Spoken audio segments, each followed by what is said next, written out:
So he is like an atheist. He doesn't believe in God. And what he said that we don't believe in Quran and you should not believe in God. Why in this 21st century you are believing in Almighty God? This in modern era, the science technology is that much higher. Then why should you believe in God? You should not believe in God. You should do what is better for human beings. Thank you. The brother asked the question on behalf of his friend who is an atheist, that why believe in God in this age of science and technology, be a good human being.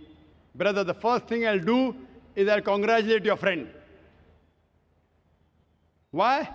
Because most of the human beings, unfortunately, they are doing blind belief. He's a Hindu because father is a Hindu. He's a Christian because father is a Christian. Some people are Muslim because their father is a Muslim. This friend of yours, atheist, is thinking. He may be coming from a religious background, but he may not agree that the God which his parents worship, they are worth being called as God. So the reason I congratulate him is because he has said the first part of the Islamic Shahada, La ilaha, there is no God. The only thing I have to do is prove to do is illallah but Allah, which I shall do inshallah. So this person, half my job is done. To the other non-Muslim first, I have to prove to him the God is worshipping is false God. And then prove to him about true Allah subhanahu wa ta'ala. This non-Muslim is an atheist, half my job is done. He's already said the first part of the Islamic Shahada, La ilaha, there is no God. The only thing I have to do is illallah but Allah, which I shall do inshallah. Now since you said your friend believes in science and technology and the world is advancing, I will ask the atheist a question, that suppose an equipment is brought in front of him, who no one in the world has ever seen. And if the question is asked to your friend, that who will be the first person who will be able to tell you the mechanism of this equipment who no one in the world has seen? Who is the first person? And the reply he will give, he may say that the manufacturer, or he may say the inventor, or he may say the creator, or he may say the maker. Whatever he says, it will be somewhat similar. Either creator, maker, manufacturer, inventor, whatever it is, it will be similar. And the second person is whoever the creator, inventor, manufacturer has told, he'll be the second person. But the first person would be the creator, the manufacturer, the inventor. Keep this answer at the back of your mind. Then ask him the next question, that how did our universe come into existence? So he will tell you that, today science is advanced and we have come to know that our universe was once a primary nebula. Then there was a big bang. There was a secondary separation, which gave rise to galaxies, the stars, the sun, the moon, and the earth on which we live. When did you come to know this?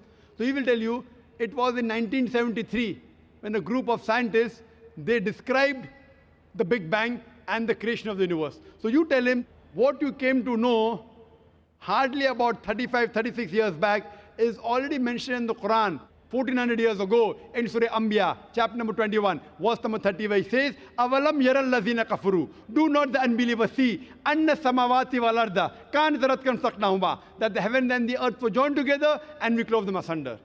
Who could have mentioned this in the Quran 1400 years ago? So the atheist may say, maybe it was a fluke. Don't argue. Continue. Ask him the next question. What is the shape of the earth? So he will tell you, previously, the human beings thought that the earth on which we live is flat. It was in 1579, when Sir Francis Drake, when he sailed around the earth, he proved that the earth is spherical.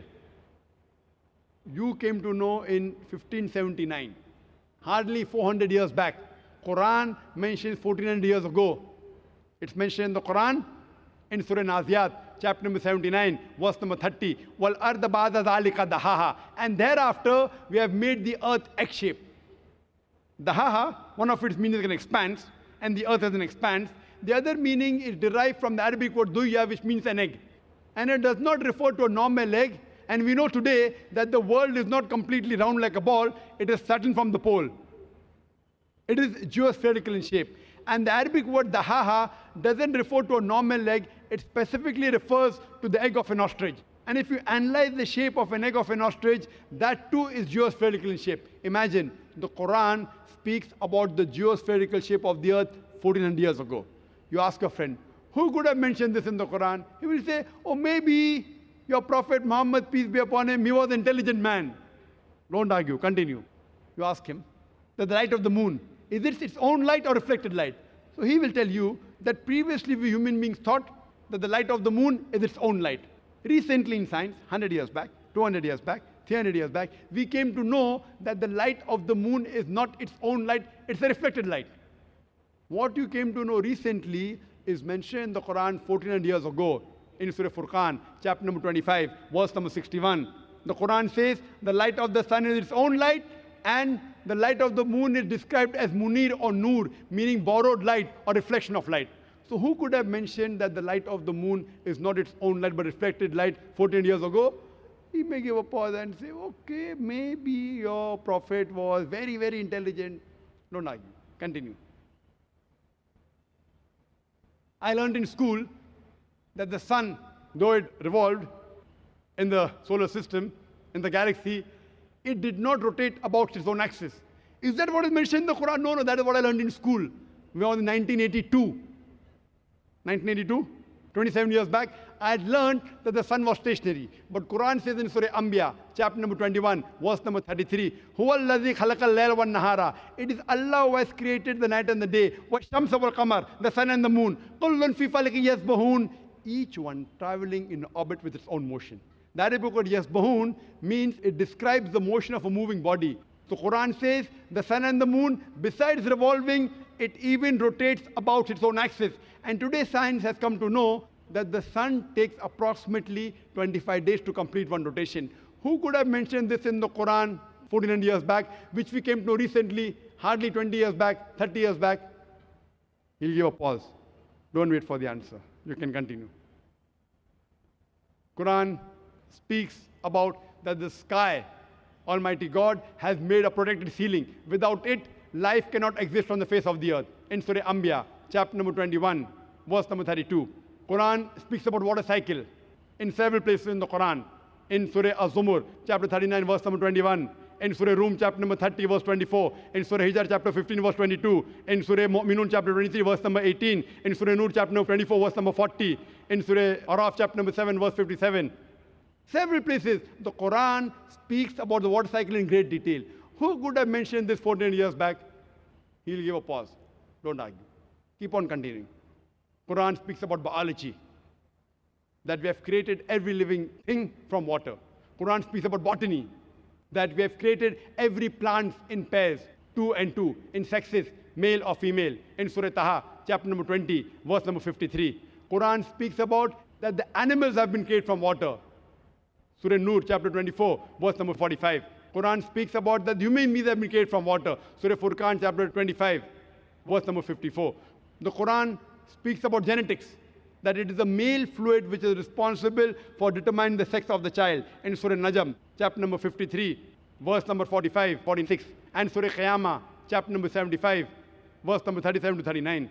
The Quran speaks about embryology. The Quran speaks about geology. The Quran speaks about oceanology. You can give a talk for hours together. After every scientific sign mentioned in the Quran, ask your friend, who could have mentioned this in the Quran 14 years back? The only reply I can give you is the creator, the manufacturer, the maker, the inventor. This creator, this manufacturer, this inventor, we Muslims call as Allah, we call him God. So today, science is not eliminating God, it is eliminating models of God. La ilaha illallah. That's the reason a famous philosopher by the name of Francis Bacon said, little knowledge of science makes you an atheist, but in-depth knowledge of science brings you closer to Almighty God.